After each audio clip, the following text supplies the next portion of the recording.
శ్రీ పొట్టి శ్రీరాములు నెల్లూరు జిల్లా బుచ్చిరెడ్డిపాలెం మండలము జొన్నవాడ రజతగిరి శ్రీ మల్లికార్జున స్వామి కామాక్షితాయి దేవస్థానంలో వార్షిక బ్రహ్మోత్సవాలు సందర్భంగా స్వామివారు సింహవాహనంపై భక్తులకు దర్శనమిచ్చారు. ఈ కార్యక్రమంలో ఎంపీ వేమిరెడ్డి ప్రభాకర్ రెడ్డి, కోవూరు ఎమ్మెల్యే వేమిరెడ్డి ప్రశాంత్ రెడ్డి స్వామివారిని దర్శించుకున్నారు. అనంతరం గ్రామోత్సవం నిర్వహించారు. ఈ సందర్భంగా ఏర్పాటు చేసిన సాంస్కృతిక కార్యక్రమాలు అందరినీ అలరించాయి. ఈ కార్యక్రమాన్ని దేవస్థానం ఈవో అర్వభూమి వెంకట శ్రీనివాసరెడ్డి పర్యవేక్షించారు. ఈ కార్యక్రమంలో దేవస్థానం committee chairman Ashok Reddy, committee సభ్యులు తదితరులు పాల్గొన్నారు.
మంచి సమయానికి వచ్చిన పానకాల పుడకలాగా ఉండండి, భిక్ష పట్టుకొస్తాను.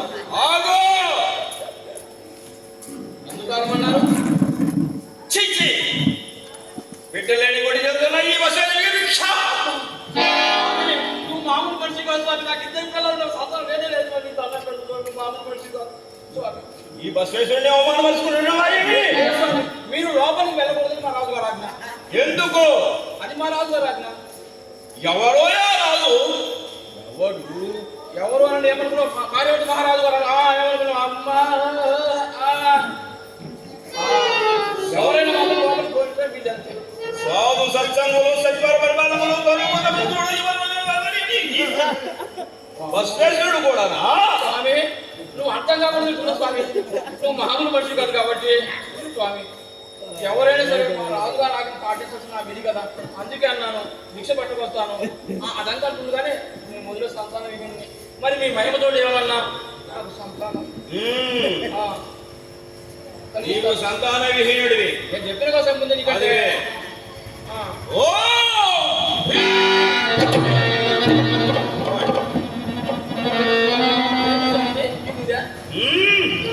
బసవేశ్వరుడు మంత్రికి ఇచ్చిన ఈ విభూతి తీసుకుని నీ ఇద్దరు భార్యలకు ఇచ్చు. ఎంత సంతానం కావాలన్నా కలుగుతుంది. ఎంతమంది వాళ్ళు ఎంతమంది అవుతారా? వచ్చే ఎలక్షన్ నాటికే ఈ జొన్న వాళ్ళు మొత్తం మన పిల్లలు ఉండాలి. కానీ ఆ పుట్టే బిడ్డలకి ఈ బసవేశ్వరుడు వేరు పెట్టు. అదే కదా మనకి వచ్చే మొత్తం మొత్తం మన పిల్లలు కూడా ఓట్లు మనకి రా. ఈ బసవేశ్వరుడు పేరు పెట్టుకుంటే కుదిరే పని కాదు స్వామి. ఎందుకంటే కొంతమందికి మయ్య పేరు, కొంతమందికి మా అమ్మ పేరు పెట్టుకోండి స్వామి. అయితే మొదటి పుట్టే బిడ్డకు ఈ బసవేశ్వరుడు పేరు పెట్టుకో. సరే అలాగే స్వామి. కానీ ఇటు రండి స్వామి, మీరు మాత్రం మంచి సమయానికి వచ్చారు స్వామి. తగ్గిద్దండి. ఇప్పుడు మహారాణమ్మ గారు లేరు, చిన్న రాజా వాళ్ళు జలకాలు ఆడిచి ఉయ్యాలు వేసి ఊపుతున్నాడు. మీరు వెళ్ళారంటే మంచి మంచి బహుమానం దొరుకుతాయి అనుకున్నావు. రండి రండి రండి.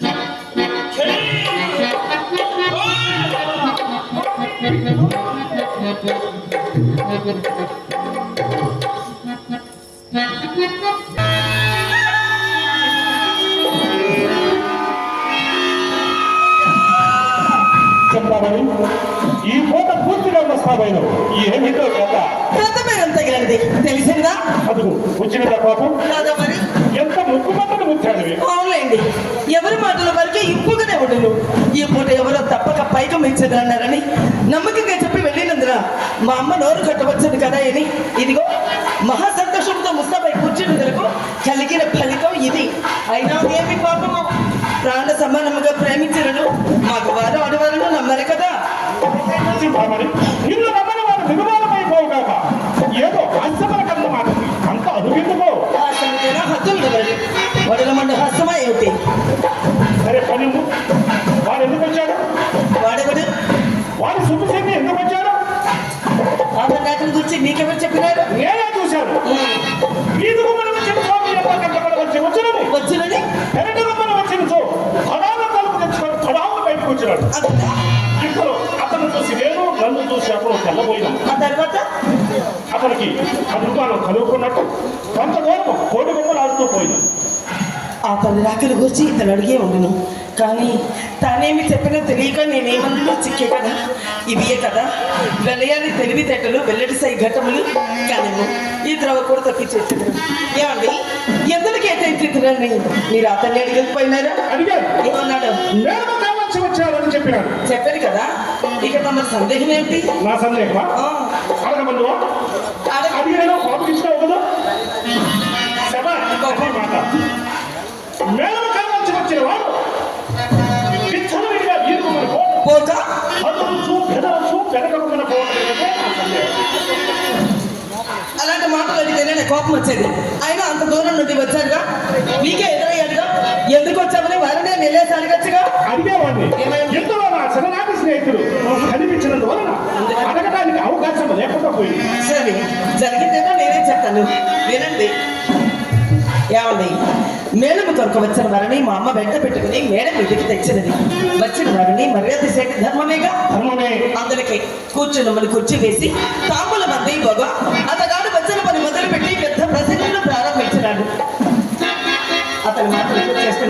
వచ్చి నేను మేడ మెట్లు దిగి లోనికి వెళ్ళాను.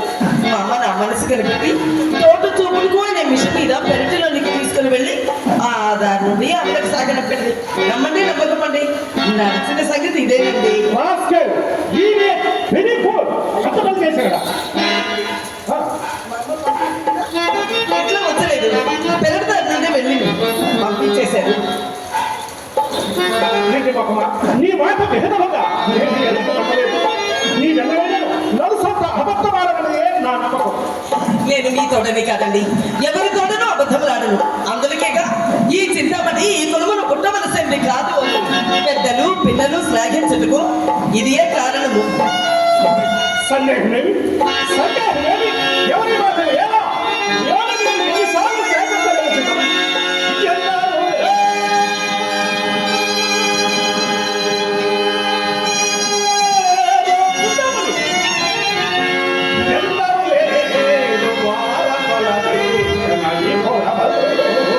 ఎంతమంది అయినా ఉండవచ్చు.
మంజరి ఉన్నారు.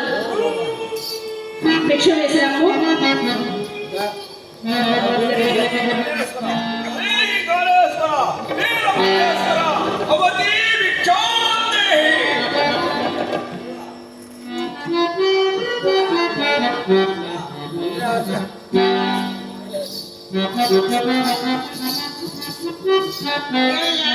గంతా కొంత గాడి సంతాల దిగేసుకొని వచ్చావే.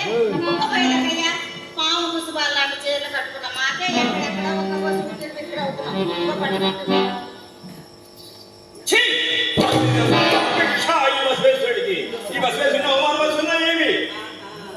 పోనీ పాపడి భిక్ష వేద్దామని వస్తే నడుము ఒక మొలతాడు అడిగాడట. అలా ఉంది నీ వరుస. ఎవరైతే పట్టుకోరాదు.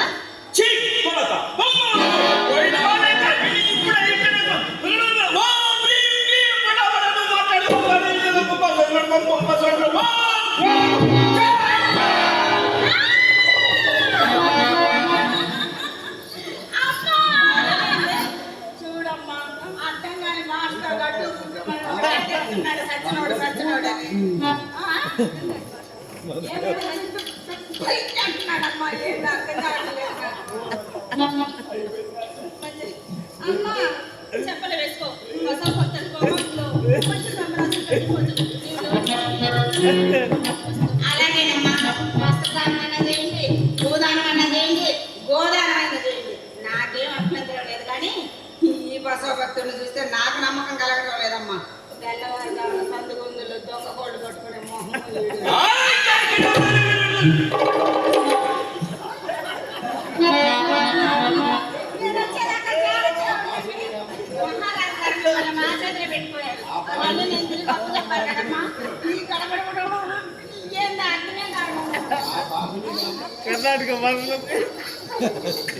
స్వామి మంచి చెప్పులు తెలియని అంతపురుల కాంతుల మీద తమ ఓటి భక్తులకు కోపం న్యాయం కాదు క్షమింపుడు క్షమింపుడు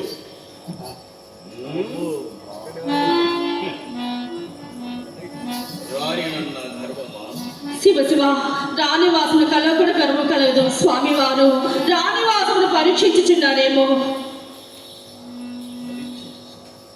మేము పరీక్షిస్తున్నామా బసవభక్తులను మమ్మల్ని అవమానపడుతుంది ఇక్కడ ఈ పవన గంటి వరంలో నాకు అవమానమా ఈ